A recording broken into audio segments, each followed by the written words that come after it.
My name is Courtney Bennett. I'm 34 years old, and up until recently, I thought I knew what loyalty meant. I thought marriage meant partnership, support, and presence. But as I sat beside my mother-in-law Helen's hospital bed, listening to the faint hum of machines and the quiet beep of her heart monitor fading into one long, steady tone, I realized how alone I truly was. She passed at exactly 3:42 p.m. on a Tuesday. No one was there but me. Not her son, my husband, Josh. Not his sister, Rachel. Not even a single message asking how she was. The hallway outside her room was filled with the sounds of life, family members laughing, hugging, welcoming their loved ones back from surgery or illness. Inside Helen's room, it was just me. Just silence. As I sat there, holding her cooling hand, a nurse quietly entered.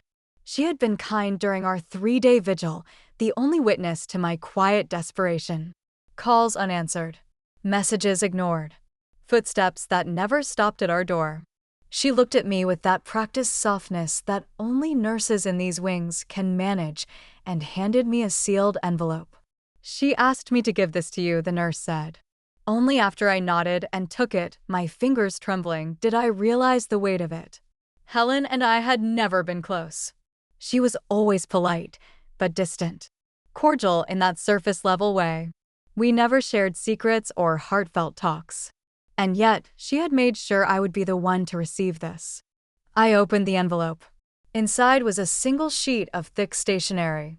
A small, rusted key was taped to the top. Beneath it, a handwritten address and one chilling line of text. They never loved me. Now they will learn what it means to be forgotten. The words didn't make sense at first. Not fully. I stared at them as the nurse gently guided me into a chair. I was still trying to process it when the paperwork came, the death certificate, the list of personal effects, nightgown, glasses, a worn paperback. I stepped out of the hospital into the bright afternoon sun, numb and heavy. Around me, people were smiling, helping each other into cars, holding flowers and balloons. Meanwhile, I clutched a key from a woman who, for the first time in years, had finally said something that felt deeply, disturbingly real. That night, I didn't sleep. I stared at the ceiling, the key burning in my palm, knowing that tomorrow I would follow the address Helen left for me, and nothing would be the same again. By 7 o'clock the next morning, I had made my decision. I didn't tell Josh where I was going. He hadn't asked about Helen's passing, not really. When I told him she had died, his only response was a distracted, "Oh. When did that happen?" followed by some excuse about meetings and how she was never easy. The indifference had hollowed something in me. I didn't owe him an explanation now. The GPS led me out of town, past the suburbs, into quiet, winding country roads where the air smelled of soil and sunlight. Eventually, it directed me down a gravel driveway nearly swallowed by overgrown bushes.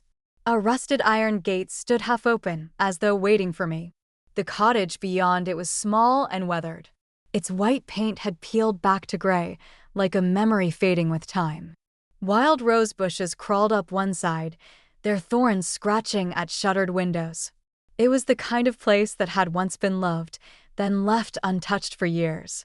Forgotten, but not neglected. The key turned in the lock with ease. Inside, the air was thick with the scent of dust and old paper. Light filtered through partly closed curtains, illuminating floating specks in the air like tiny ghosts. The house was intact, fully furnished, lived in but frozen in time. Books lined the shelves. A stack of photo albums rested on the coffee table. On the kitchen counter sat a tea kettle, a ceramic mug, and a single envelope. It was addressed not to me, but to Helen's lawyer. To be opened upon my death, the label read. I stood still for a long time, letting the silence of the place sink in. This wasn't a storage property or some forgotten summer cabin. This was Helen's real home, not the sterile room at the assisted living center that Josh had chosen for her. This was where she had lived when she needed peace. This was where her spirit remained. And somehow, she had chosen to share this place with me. I didn't know why. I didn't understand it yet, but I felt it. The way she used to look at me when she thought I wasn't watching, there had been something in her eyes. Not warmth, not exactly. More like consideration. Calculation, maybe. Had she been watching me all this time? Weighing me? Measuring me against her own children? The envelope for the lawyer pulsed with a quiet importance. I placed it carefully in my purse, knowing I would deliver it the next day. But for now, I sat down at the old kitchen table. I let my hands rest flat on the wood. It was smooth but worn, the surface scarred with years of cups and elbows and quiet meals. Helen had chosen this place. And now she had chosen me. Outside, the wind rustled through the trees. Inside, I sat alone but not lonely. For the first time since she died, I didn't feel like I was mourning a stranger. I felt like I was stepping into a story she had waited years to tell. The next morning, I arrived early at the office of Margaret Keller, attorney at law. It was a modest building in the historic district, red brick, narrow windows, a hanging sign that creaked softly in the wind. Josh drove us in silence, his grip on the steering wheel white-knuckled. We picked up Rachel just outside the office. She was already annoyed, cigarette in hand, muttering about losing a half-day's pay. "This is ridiculous," she snapped, stabbing out the cigarette with her boot. Mom didn't have anything worth reading all over. I didn't respond. I just held my purse tighter, the envelope from the cottage still tucked inside. Inside the office, two older women were already seated, Diane Mercer and Ella Laner Thompson. Women I vaguely recognized from Helen's church events over the years. They looked just as puzzled to be there, though they offered me kind nods. Margaret Keller was poised and composed, silver hair in a neat bun, her eyes sharp behind a pair of reading glasses. "Thank you all for coming," she began. "As Helen Walsh's legal representative for the past 15 years, I have been entrusted with the execution of her final wishes." Josh checked his watch with exaggerated irritation. Rachel crossed her arms tightly. The room was silent, save for the faint rustle of legal documents being arranged.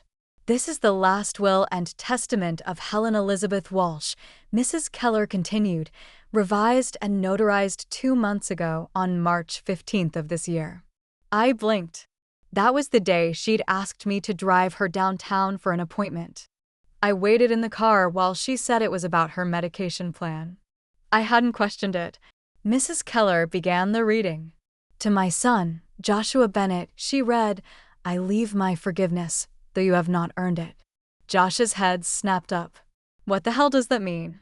To my daughter, Rachel Bennett, Keller went on, "I leave my wedding band, which you once admired. May it remind you that promises should be kept." Rachel's face turned red. "This is a joke, right?" To my friends, Diane Mercer and Ella Laner Thompson, Mrs. Keller continued, "I leave my deepest gratitude for the kindness you showed me in my final year and a gift of $5,000 each." The two women gasped quietly, glancing at each other. "And to my daughter-in-law, Courtney Bennett," she said, her tone measured, "I leave the entirety of my remaining estate, including my primary residence at 47 Willow Lane, all bank accounts, investment portfolios, insurance policies, and personal belongings." The room exploded. "What?" Rachel shouted. "That's insane." She barely knew her. "There must be a mistake," Josh added, rising to his feet. "This isn't right." Courtney wasn't even close to her. Mrs. Keller remained perfectly composed. "There is no mistake." Helen was of sound mind and fully competent. "We have a recent psychiatric evaluation from a licensed professional conducted 1 week before the will revision. She also recorded a video explaining her decisions, which can be presented to the court if needed." Josh stared at me like I'd betrayed him. "You knew about this, didn't you? You manipulated her when she was sick. Took advantage while she was confused." "I didn't know," I said, my voice shaking. "She told me she had a medication appointment." I sat in the car. "How convenient," Rachel spat. "The loyal daughter-in-law act worked, huh?" "You're welcome to contest it," Mrs. Keller said smoothly, "but I would advise against it." Everything was done properly. She turned to me. The cottage alone is valued at approximately $300,000. Her investment accounts total just over $270,000. Insurance policies add another $150,000. Helen lived modestly, but she was very wise with her finances. Josh collapsed back into his chair, stunned. Rachel shook her head, eyes narrow. We'll fight this. I don't care what it costs. Mrs. Keller slid a document forward. You're welcome to review the psychiatric report and the video. But legally, her wishes stand. She closed the portfolio gently. Now, if you don't mind, I'd like a word with Miss Bennet alone.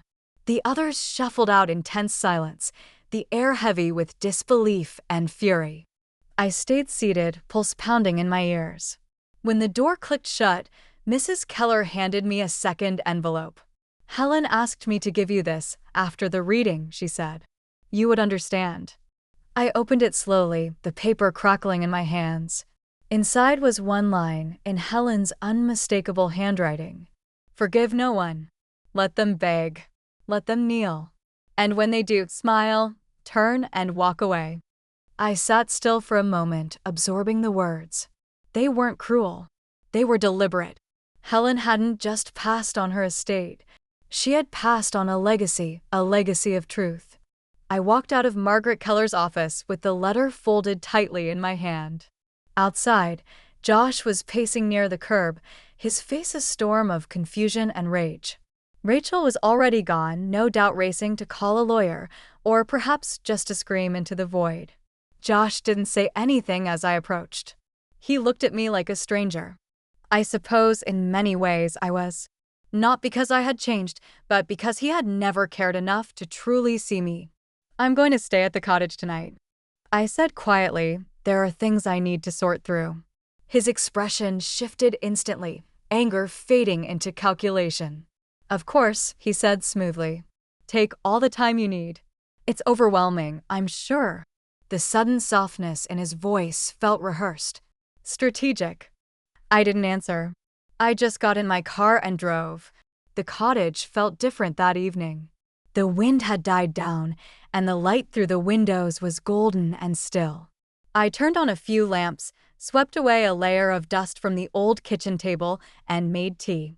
I moved slowly, deliberately, as though the walls were watching. On a shelf by the fireplace, I noticed a neat row of journals. Leather-bound, aged, each marked with a year in Helen's precise handwriting. I chose the most recent one. Ben's been gone 7 years today, the first page read. Josh called for the first time in months. He needed money for car repairs.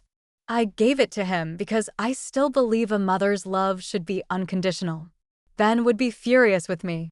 I kept reading. Entry after entry. Calls ignored. Holidays spent alone. Times when Helen sat at her dining table with food for 4, out of habit, out of hope, knowing no one was coming. Rachel texted last Christmas. She wrote in one entry. Said they're spending it in Vermont. Josh never replied at all. I lit a candle and played music. Pretended it didn't matter. These weren't the ramblings of a bitter woman. They were the quiet confessions of someone who had been erased by the people she gave everything to. The deeper I read, the clearer her decision became. Helen had chosen me not because we were close, but because I had been present. Because I had seen her, not just in her final days, but in the silences in between. I had shown up when no one else did. And now she was showing up for me. She hadn't wanted revenge for herself. She wanted justice for the parts of her that had been neglected, ignored, and dismissed. She wanted to leave behind not just assets, but truth. And she had made me the carrier of it. That night, I fell asleep on the couch, her journal in my lap, and her words in my chest. Forgive no one. Let them kneel. And when they do, walk away. The next morning, I woke to soft light filtering through the curtains and the creak of old floorboards adjusting to the day. I made coffee in the dusty kitchen, my movements slow and thoughtful. The house felt different now, less like a secret and more like a message. A place that had waited, Not just for someone, but for me. After breakfast, I wandered into the main bedroom. It was modest and old. An old quilt folded at the foot of the bed. A few framed photographs on the dresser. Tucked under the bed was a wooden chest, its brass latch slightly tarnished. Inside were bundles of letters, tied with faded blue ribbon. I sat cross-legged on the floor and untied the first bundle. They were letters from Ben, Helen's late husband. Most had been written during his final year. His handwriting, though shaky, was clear and tender. He spoke of love, regret, pride, and fear. And in nearly every letter, one worry echoed, the way their children had grown cold. My dearest Helen, one letter read. I know you want to believe Josh will come around, but you and I both know he only shows up when he needs something. You've always given too much, and they've come to expect it. Please promise me you'll look after yourself when I'm gone. Promise me you won't let them take the last pieces of you. Letter after letter revealed the same story. Two parents who had built a life from love and sacrifice, only to watch it be taken for granted. I returned to Helen's journals that afternoon, reading entries that stretched back years. Her handwriting stayed consistent, neat, patient, disciplined. She recorded everything. When Rachel mocked her clothes at Thanksgiving. When Josh canceled dinner again for urgent meetings. When she sat through birthdays, anniversaries, and doctor appointments alone. Most heartbreaking of all were her holiday entries. Christmas Eve. Made a roast chicken. Set the table for 4. It felt silly, but I couldn't help it. Played Ben's old records. Danced a little by myself in the living room. Pretended someone might knock on the door. These weren't the notes of someone seeking pity. They were records of resilience. Helen had preserved her truth in ink, waiting for someone to find it. That someone was me. She had seen something in me, a willingness to listen, to notice, to remember. And through that, she had entrusted me with more than her belongings. She had given me the full story. Not the sanitized version Josh and Rachel would tell at holidays, but the honest, unflinching truth of what it meant to be forgotten by the people you loved most. And in doing so, she had ensured that her final act wouldn't be silence. It would be legacy. That evening, as I sat on the porch of the cottage, Helen's final note echoing in my mind, I understood the weight of what she had left me. Not just keys. Not just deeds. Not just financial accounts. She had left me the truth. And once you hold the truth in your hands, you can never pretend you don't know. You can only decide what to do with it. When I returned to the city the next day, Josh was waiting for me on the front porch. He stood as I parked, offering a hesitant smile. I hadn't seen that expression since before Helen's decline. It was thin, uncertain, almost rehearsed. Hey, he said, rubbing the back of his neck. I've been thinking, maybe we should talk. About everything. About us. I studied him. For years, I had waited for this version of him, the one who might finally want to be present. But now I saw it for what it was. Not love. Not remorse. It was fear. I'm going to the cottage tonight, I said, walking past him. There's still a lot to go through. Of course, he said again, that same gentle tone, too quick, too smooth. Whatever you need. I didn't answer. That night, back at the cottage, I turned on the lamps, swept the entryway clean, and unpacked an overnight bag. But I wasn't just staying the night. I had made a decision. This house wasn't a retreat. It wasn't just an escape. It was a beginning. Over the following days, I started cleaning out rooms, boxing up Helen's personal items with care, but keeping the ones that mattered, her journals, her letters, her photos. I found sketches, notes in the margins of books, a dozen starts to short stories she'd never finished. And I found her plans, ideas scribbled on yellowing notepads. Writing workshop for women over 60. Community reading group. Volunteer program for women who live alone. She had dreams she never spoke aloud. But now I could. I contacted a nonprofit consultant. I started drafting a plan to restore the cottage, not just as a home, but as a haven. Somewhere women like Helen could gather, write, talk, heal. When Josh called 2 days later to check in, I let it go to voicemail. He left a message, asking if I was okay. Then a second message the next day, more pressing. By the third call, he sounded nervous. But I didn't answer. I was done explaining my worth. Done justifying my presence. Helen had given me the power she never had the power to choose myself. To say no. To step out of the role of good wife or beautiful daughter-in-law. And for the first time, I felt the weight of silence not as punishment, but as strength. They had made their choices. Now I was making mine. I sat on the porch of the cottage as the sun dipped below the horizon, casting long shadows across the lawn. The wild roses rustled in the evening breeze, brushing softly against the window panes like a memory that refused to fade. Helen had left me many things: real estate, accounts, insurance. But none of it meant more than the truth she entrusted me with. She had lived a life full of quiet disappointments, of being needed but not valued, present but invisible. And yet, instead of bitterness, she chose clarity. Instead of revenge, she chose revelation. She made me the vessel for her voice, the keeper of her truth. Worry. Every journal now answered. The last of the letters she never sent read. I've started the paperwork to turn the cottage into a community space, just like she dreamed. A quiet place for older women to write, gather, speak. Not one more story left behind. Josh hasn't called in a while. I think he finally understands that I'm not coming back. Not as his wife. Not as his excuse. Not as the shadow of a woman he failed to love. Rachel sent a bitter email last week. I didn't reply. Because Helen's words still live in me. Forgive no one. Let them beg. Let them kneel. And when they do, smile, turn, and walk away. I don't carry hatred in my heart. Just truth. Just memory. Just the sharp, unshakable knowledge that sometimes the deepest love is knowing when to let go and when to speak. If you've ever been made to feel invisible, unimportant, or replaceable, hear this. You are none of those things. You are worthy of being seen, heard, and honored. So stand in your silence. Stand in your strength. And when they finally notice, when they come with apologies, explanations, and regret, smile, turn, and walk away. If Helen's story touched your heart, or if you know someone who's lived in the shadow of others too long, share this. Like this video. Leave a comment. Let someone know they're not alone. Because sometimes, the quietest voices leave the loudest echoes.